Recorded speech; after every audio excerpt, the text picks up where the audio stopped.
Hello, Calaveras County, and welcome to another edition of Mondo Calaveras. I'm your host, Mike Taylor. Now, this time around, we've got somebody who is very involved in the stuff you walk around on, believe it or not. My guest today is Rich Lundin, the president of the Calaveras Gem and Mineral Society. Welcome, Rich. Thank you so much, Mike. You bet. Now, it's kind of funny because I was just looking at your business card, and there are more acronyms after your name than I've seen after some medical professionals. So, what are you? I'm a professional geologist. Okay. And a registered professional archaeologist, and a remote sensing specialist, and a member of the International Society for Archaeological Prospection. Wow, okay. So now the remote sensing, is that where you bring in the radar to look at what's underground? Yes, that's exactly it. Okay. I was trained as a geophysicist in geology. Oh, wow. And then in my second life, I got involved with using geophysics to find what was underneath the earth. And I use a variety of different technologies. And myself and my wife, Dr. Claudia Brackett Lundin, use these methods in order to find archaeological sites and then map them and then say, hey, look, there's Grandpa there. He doesn't want to be messed with. Don't mess with him. Yeah, okay. So that's kind of the person who gets called in when they start working on that highway project and they suddenly find American Indian artifacts or something like that? Well, we try to do it beforehand. Beforehand, sure, but... where the Native Americans and historic people were, they always left evidence, chemical evidence of what's there, okay. and sometimes physical evidence, and sometimes stuff we can detect with a magnetometer or ground-penetrating radar. Wow, okay. And so anyway, we use that, and we say, don't mess with Grandpa. There's the dog. Move it over here. You don't have to, because if you excavate it and you find that is a Native American, then you've got a lot of work to do, and it's very expensive. Yeah. Just like they did on the bypass over in Sonora. And the hospital here in San Andreas. That's right. Yep. Okay. Well, now, the real reason you're here is the Calaveras Gem and Mineral Society. And we were talking a little bit before we started filming. I've been out to the clubhouse, and it's kind of like a young person's exploratorium sort of thing, not to steal the name of that place over in the Bay Area. But there are always so many interesting things going on there. Yes. And then you have all this interesting stuff that you guys pull right out of the ground. That's correct. The Calaveras Gem and Mineral Society has been around since 1947, and it was time for new projects, new programs. And part of our mandate is to be open to the public and to show the people just what rocks and minerals are all about. Sure. And so what we do is under my presidency, we've initiated some new programs. Oh, good. And one of the programs is that on November 4th, we're going to have, in addition to the tailgate sale in which people can buy rocks and minerals, gold, whatever, and but the kids can come, and they can, it's all free, and the kids can find gems, minerals, pan for gold, that sort of thing. Wow, okay. And there will be videos there also, kid-size videos. Okay. Nothing like the explosion of Mount St. Helens. But that is one of the programs that we've initiated. And when is that event? It's November 4th. November 4th. And is it going to be at the clubhouse? It's going to be at the clubhouse. Okay. Our clubhouse is now air-conditioned. Oh, well, we come into the Indian summer we're having, good news. Yeah. But the clubhouse was always handicapped because it was 110 degrees in there in the summertime. Now we're going to operate it 24/7 all year round. Oh, that's perfect. And then the other program that we have is new is Movies Night. Oh, okay. And what we're doing is we're showing mineral-related movies, and we started it last month.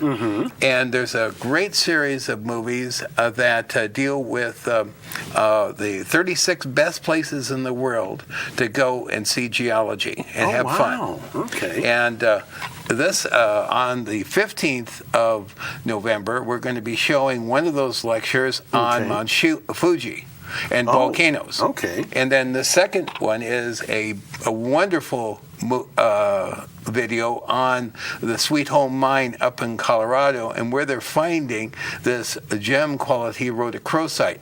Now, most people don't know what rhodochrosite is. I was going to say, I've never heard of that one. It's a beautiful red mineral, and it's worth its weight more than diamonds. Oh, goodness. Because the collectors, they love these big, great crystals like this, and some are that big. Oh, goodness. And they found them up there in Colorado in an abandoned silver mine, and they went back in using modern technologies and found where these pockets of rhodochrosite are. Wow, so when they were mining, and I'm sorry, the mine was a gold mine before? It was a silver mine. Or silver mine, I'm sorry. So when they were mining for silver, did they run across this stuff and just not pay any attention to it? Well, they noted it. But the thing about it was, people weren't collecting mineral specimens that much then. A few mineral specimens made it into museums and at universities, but not much. Not much. But when people started to really collect minerals, and we see this all on television now, people going all over and collecting minerals. But these minerals are valuable, and the people have great fun, and our members do too, finding minerals. And for example, when we go out in the field, these are the types of minerals we find. We find gold. Look at some of the shiny stuff here. Yep. Yeah. Now, what is this actually on? That's on quartz. It is quartz. Yes, quartz. And then this one here is probably from the Harvard mine. Goodness. And that's very similar to what you see over there at Ironstone. And that's crystalline gold? That's crystalline gold. Okay. And there's a great story on the Harvard, on the what they call the Christmas mass of gold that was found there. And the neat thing about it is, Couts over there at the winery has about 80% of it. The rest of it, as it came off the belt, people just sort of picked it up. Oops, how'd that land in my pocket? But anyway, one of the other things that we do, we go out and look for chrysocolla and turquoise, like this. And we also go out and look for petrified wood. Now, that doesn't look like wood to you, does it? No, that one doesn't look anything like wood. But if you look at the sides of it, oh, man, you start to see what looks like wood grain and... Yeah. Wow. Now, that rock is worth $2,000. Really? Yeah. And that's because it's petrified wood, right? And because of the color of it, it has chromium in it. Gosh. It's just a beautiful color in this. And it's got just... what do they call this down in here? Because that's not wood, right? No, that's chalcedony has cemented it, and that's quartz in a form you can't see the crystals. Now, in addition to that, we go out in mines around here, and we look for this material, which is malachite, azurite, and chrysocolla. You know, what's interesting is I feel like I've seen this somewhere, but I can't figure out where. Yarrington. Okay. Yarrington, there are a number of mines over there where you can go just on field trips. The Calaveras Gem Mineral Society, along with other mineral societies of the California Federation of Mineralogists, have field trips just about every week in the fall. Oh, goodness. And so, being a member of the Calaveras Gem Mineral Society, you can join these field trips and go. And there's 50, 60 people, maybe smaller groups. Oh, nice. And have a great time. Oh, you bet. And just so we get that information to folks, how much is membership in the society? The membership in the society is $25 per family. Okay. And so that includes your kids, grandkids, etc. Sure. And every month we have a potluck, which is wonderful. And then we have a featured speaker. And then once a year we have the people bring their crafts in, because one of the things that the Gem and Mineral Society does, the members make things out of rocks. And that's got wire wrapping and beads. That and is all wire beaded and man, that is just something else. Yes, and once a year we have sales of that material, and there probably will have some of that for sale at the tailgate on November 4th. I'll be darned. Now, on a piece like this that we see sometimes in area art galleries and that kind of thing, because there are quite a few jewelry makers in the Mother Lode, do a lot of these materials that they use to create this come from the dirt around here? Okay. Yes, they come from the dirt around here. Carnelian, jasper, common opal, that sort of thing. But the coloring, I mean, this looks like just a brown bead until you really look at it, and it's like somebody played spirograph with a gold pen in there. Yes. That's really cool. Of course, I'm dating myself mentioning a spirograph, but that is really beautiful stuff. And that's something that really struck me about the clubhouse is members seem to have myriad projects in the works, and they get to come to the clubhouse and work on. That's correct. Their we have one projects. of the best lapidary labs in California, and as a result, we have people that can teach newcomers just how to do this stuff. Sure. And our instructors are first class, and they teach all over the state. Wow. At various other clubs because they're so good. And in addition to that, we have 2 camps that people can go to for a week, one up north and one down in the desert, to learn about these very techniques. And then once a year, we have our Gem and Mineral Show. That's in March over here at Frogtown. Yep. And at that time, we have the displays. Now, one of the things that is really of interest to the general public is the fact that there's a lot of gold being found out there. Especially this year because of all the rain we got over the winter, right?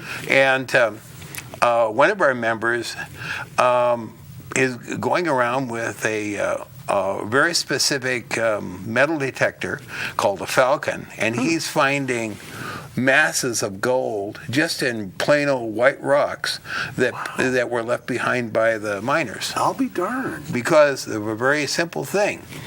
If the miners couldn't see on the surface, on the rock, gold, they just threw it in the pile. Yeah.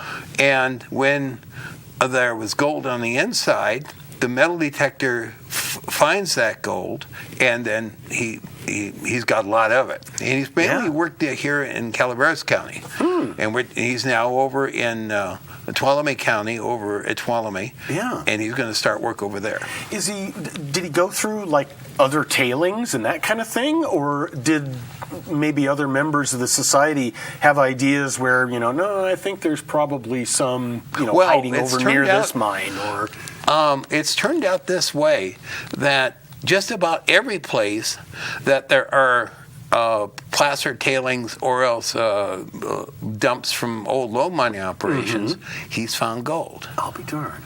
And as a result, several members of our club, including my wife down the road,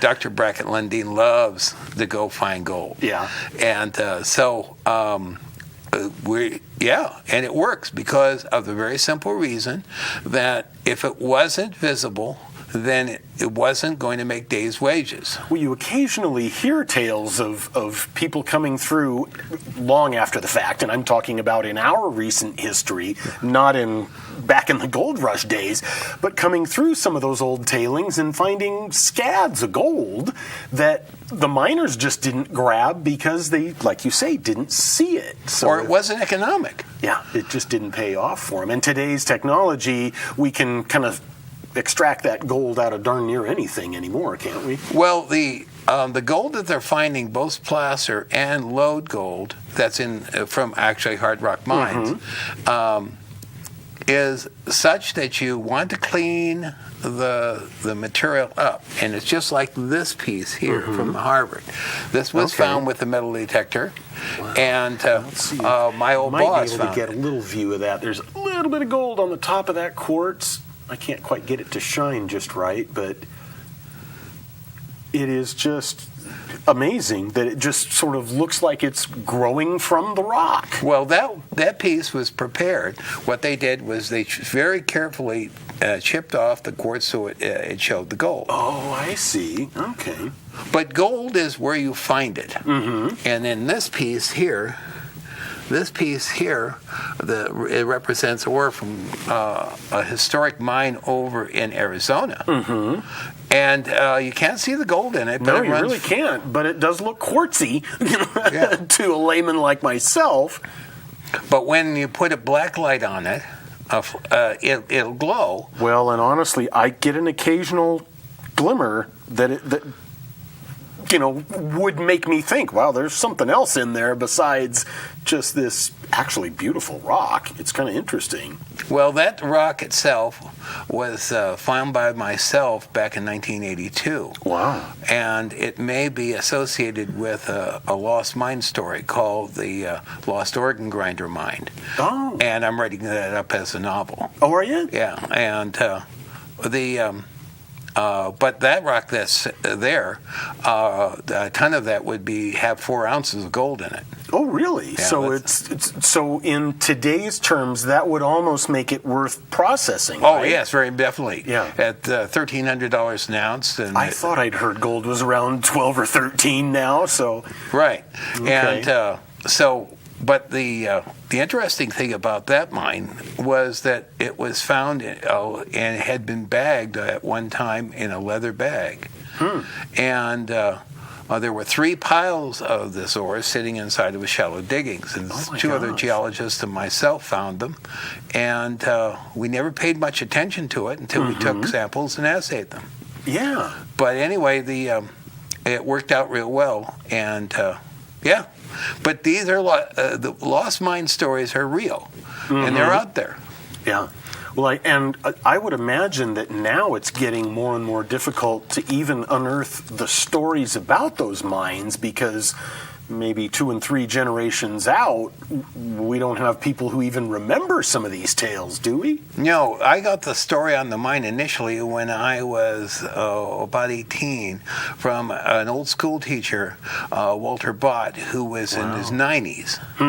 Okay. And he told me the story, and he told me where it was, and You made very careful notes. Well, no, I didn't. Actually, I just sort of ignored it until we were asked to go look at this mining property by an oil company. Oh, wow. Quintana Oil. And we looked at this property, and we didn't think much at all. That just didn't look like much at all. It didn't have visible gold. Yeah. But as it turned out, it really did. I'll be darned. Well, Rich, when how often are you doing the movie nights on month? Is it monthly. On a particular night of each month? Second Wednesday of every month. Okay. And what we're trying to do, it's a pilot project, and it's open to the public, and there's no cost or obligation, and there are refreshments. Oh, well, hey, if you've got punch and pie, you've got people showing up, right? And so, I'm sorry, you said the second Wednesday of every month. Second Wednesday of every month. What time? From 7 till 9 o'clock. 7 to 9. And so folks know, you can kind of notice if you're keeping your eyes open on Highway 49, just north of Angels Camp, you'll see the sign on the side of the highway, and it'll just tell come you on in. right where you'll go back. What is it, about a mile and a half back to the road? No, about half a mile. Oh, it's only a half. Okay, well, it has been a little while since I've been there. But it's just such an interesting kind of hidden enclave where people like yourself, I found, are so willing to share the knowledge they have on this fascinating material. And to teach people about the mineral industry, and also to teach them how to make beautiful things. Yeah, that's what I was talking about. All those different projects underway. You mentioned the lapidary equipment. You guys have all the saws. You have all the polishing equipment.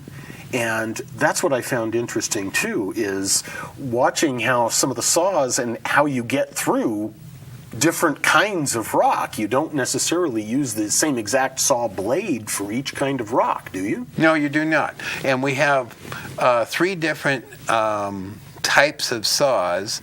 One's for big rocks, one's for little rocks, one's for you can just sort of guide the rock through it. Oh, okay. And then we have 2 labs. One is completely operational, and the other one was donated to us of older equipment. Oh. And so we can really accommodate a lot of people there that want to work. Yeah, it's a pretty good size hall Yeah. for what that's worth. I mean, I can imagine you really educating a lot of people at one event, whether you're showing a movie or not. So it must be pretty nice to have a facility like that. How did the club come across that facility? Well, it was donated by the land was donated by the owner of the ranch. Oh, okay. And he was a rock hound. Oh, well, there you go. And they just built the building, and then over the years they've added things to it, like a new laboratory, and then we've got a second laboratory. As I said, it's not fully operational yet, but yeah. Well, another interesting thing about the clubhouse is its chimney. Yes.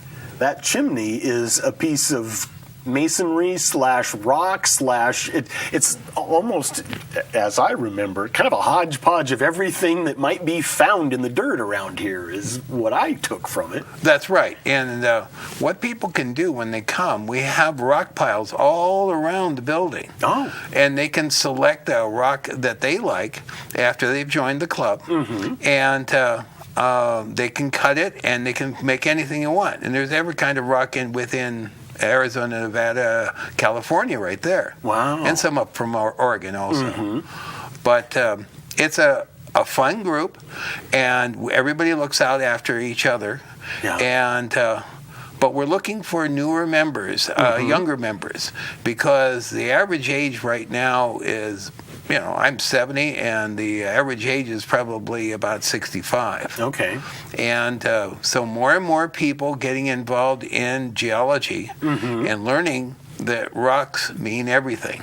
Well, and it's not really an older person's game.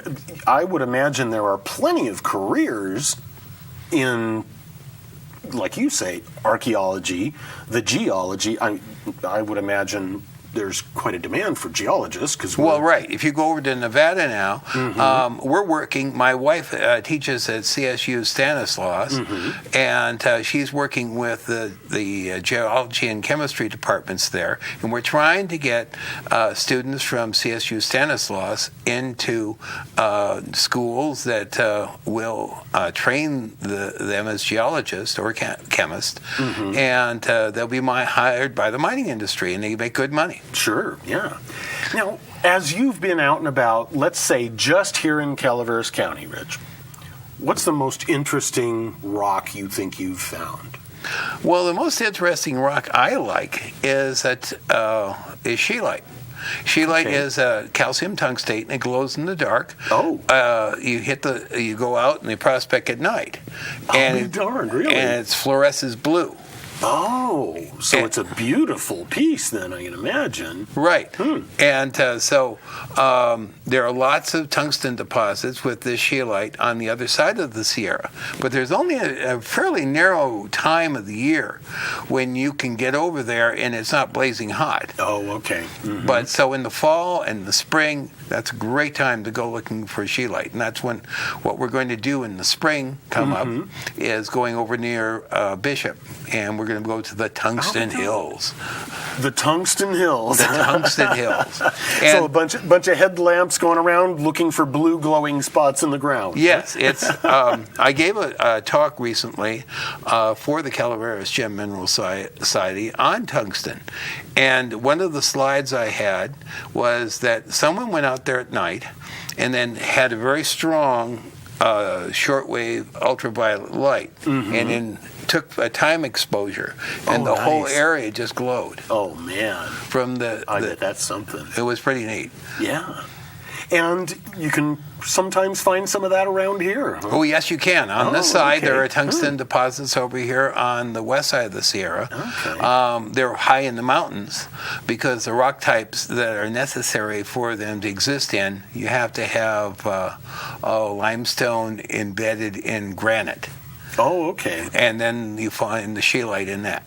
And that's why we need the experts like you who know which rocks the other minerals and rocks that we might be looking for are kind of hanging out in, right? That's correct. That's most of the battle, it sounds like to me, is knowing what's hiding in where so that you know what to go look for. I've been doing exploration for mineral deposits for 45 years. Wow. And from Australia to Saudi Arabia.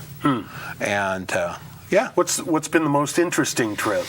Well, the most interesting trip was not doing exploration for mineral deposit, but was someone had thought they had found a place where the Prophet Muhammad had spent about 6 weeks over in Saudi Arabia. Oh. And the details of that project are sensitive. But we went over there and we were just, that was more an archaeological exploration than geological, right? Well, I was an archaeogeophysicist. I was using geophysics to see whether there was anything left of this buried town. Oh, you're one of those people who does all the math that I can't do, right? Oh, no, I don't have to do math. The reason most archaeologists, and you can say this, don't go into are into archaeology rather than geology because they're very closely tied, is the math that's involved with geology or geophysics is not that onerous, but a lot of people just say, hey, I'd like to just plain dig. Just dig instead. Yeah. It's more rewarding, I can imagine. Yes, it is. So, Rich, we're down to the last minute or so. So we've got November 4th is one event. We've got the second Wednesday of every month out at the clubhouse. And when are the monthly potlucks? They're the third Sunday of every month. Third Sunday of every month. Now, doesn't the organization have a website, too? Yes, it does.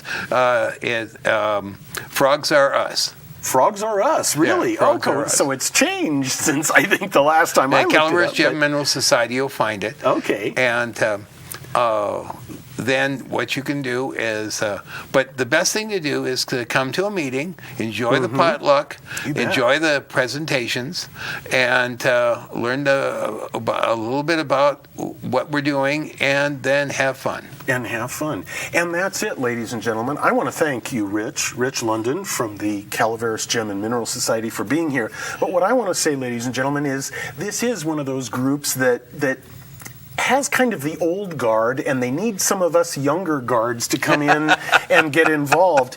And it's not just ridiculous wasted time. You're going to learn lots from these folks. So stop by the Calaveras Gem and Mineral Society. And in the meantime, folks, we will see you next time. I'm Mike Taylor. Until then, enjoy.